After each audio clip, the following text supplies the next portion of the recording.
Hi friends, it's Dana here. We are at chapter 7 of the Chocolate Touch, which we are reading for Knox County Schools One Book Read City program.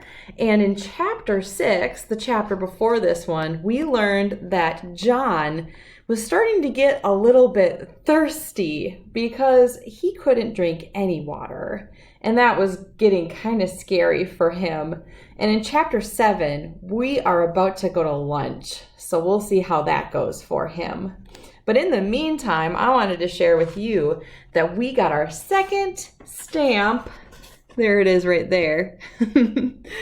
For the scavenger hunt. My kids and I, we went to Food City and picked up some M&Ms, because who doesn't love M&Ms, which are made in Tennessee. I don't know if you knew that, but M&Ms are pretty awesome and they're made of chocolate. So I think John would approve.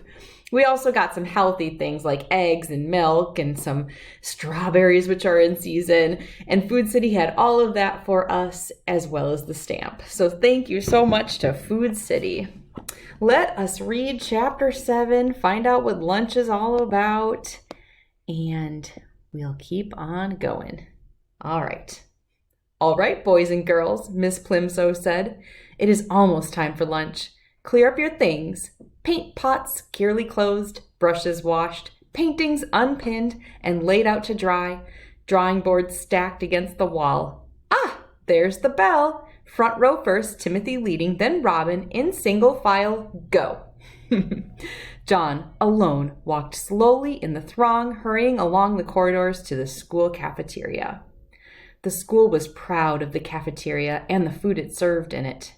The room was spacious and bright, with windows all the way along one side, overlooking the playground and the playing fields beyond. The opposite side was wholly taken up by the shiny silver service counter. Several boys and girls were already settled at tables by the time John took his place in the line.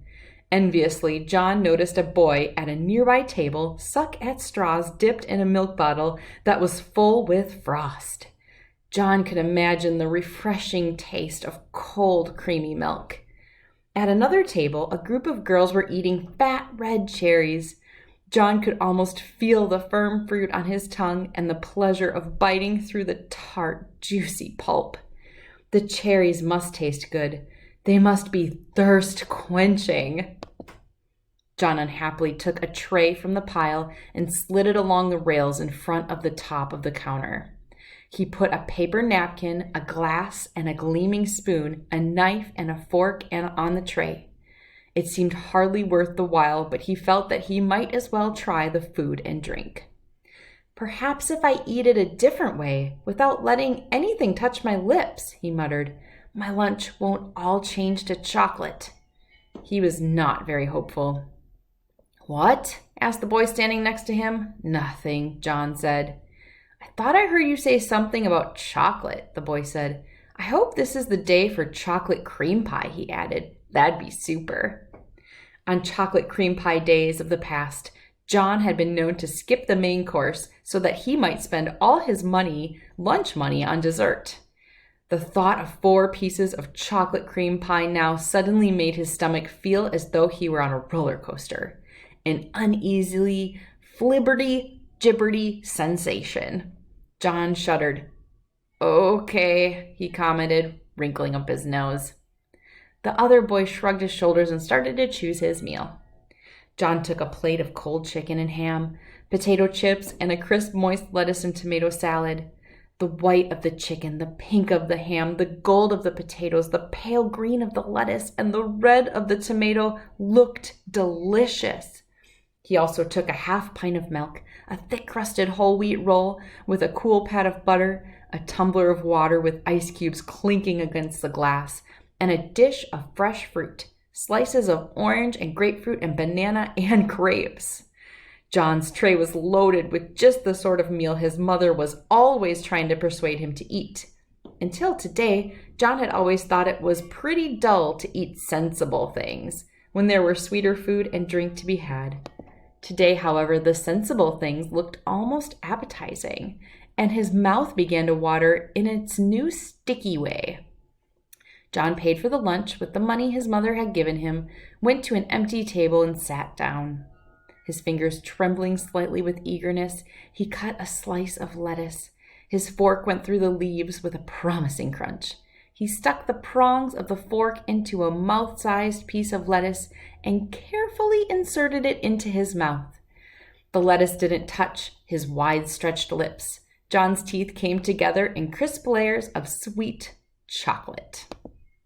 He took a small piece of potato chip, tilted back his head until he was looking straight up at the ceiling, and dropped the morsel straight down into his throat.